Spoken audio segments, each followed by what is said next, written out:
Il est essentiel que l'État se dote d'une programmation des financements publics pour le climat pour 3 raisons. D'abord, anticiper les dépenses publiques qui vont être nécessaires pour accompagner la transition des ménages, des entreprises, des collectivités. Ensuite, montrer aux entreprises, aux collectivités, aux ménages l'ampleur de l'effort à faire et la part de l'effort qui leur est assigné. Enfin, embarquer ces mêmes acteurs qui vont faire les investissements nécessaires pour la transition afin de s'assurer que tout le monde partage les mêmes objectifs et va faire des investissements qui concourent à la transition en faveur d'une économie décarbonée et adaptée au changement climatique.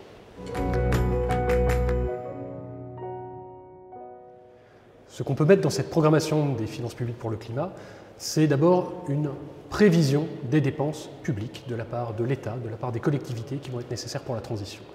À horizon, pour fixer les idées, 5 ans. Combien d'argent va-t-il falloir mobiliser à horizon 5 ans? Évidemment, si on peut faire 10 ans, 20 ans, c'est mieux, mais faisons déjà 5 ans pour commencer. On peut faire cette déclinaison secteur par secteur, bâtiment, agriculture, industrie, mais également acteur par acteur, les entreprises, les ménages, les collectivités. Ceci afin de mettre l'ensemble des acteurs au courant de ce qui va être attendu de leur part pour contribuer à la transition.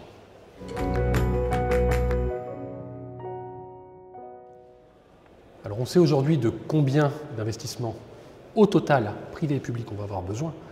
Nous, chez I4C, nous l'évaluons à une trentaine de milliards d'euros supplémentaires par année par rapport à 2021, qui était une année haute avec l'effet plan de relance qui joue à fond. Donc il va falloir faire un effort supplémentaire. Après, la question, c'est combien d'argent public dans cette part, dans ces 30 milliards supplémentaires, publics et privés. Aujourd'hui, si on regarde l'histoire, ces investissements se financent aujourd'hui avec 1 euro public pour 1 euro privé. Donc 30 milliards supplémentaires, ça veut dire 15 milliards d'euros d'argent public supplémentaires chaque année. Public, c'est l'État, c'est les collectivités. La question, est-ce qu'on va rester sur ces 15 milliards? Est-ce qu'il faut mettre moins, plus? Et comment l'État et les collectivités vont trouver cet argent?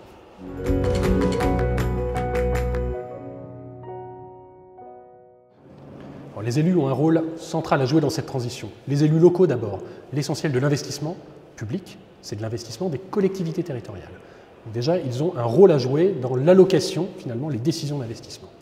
Et puis par ailleurs, les élus, ce sont également les élus nationaux, le Parlement, l'Assemblée nationale, le Sénat, qui ont un rôle dans l'évaluation.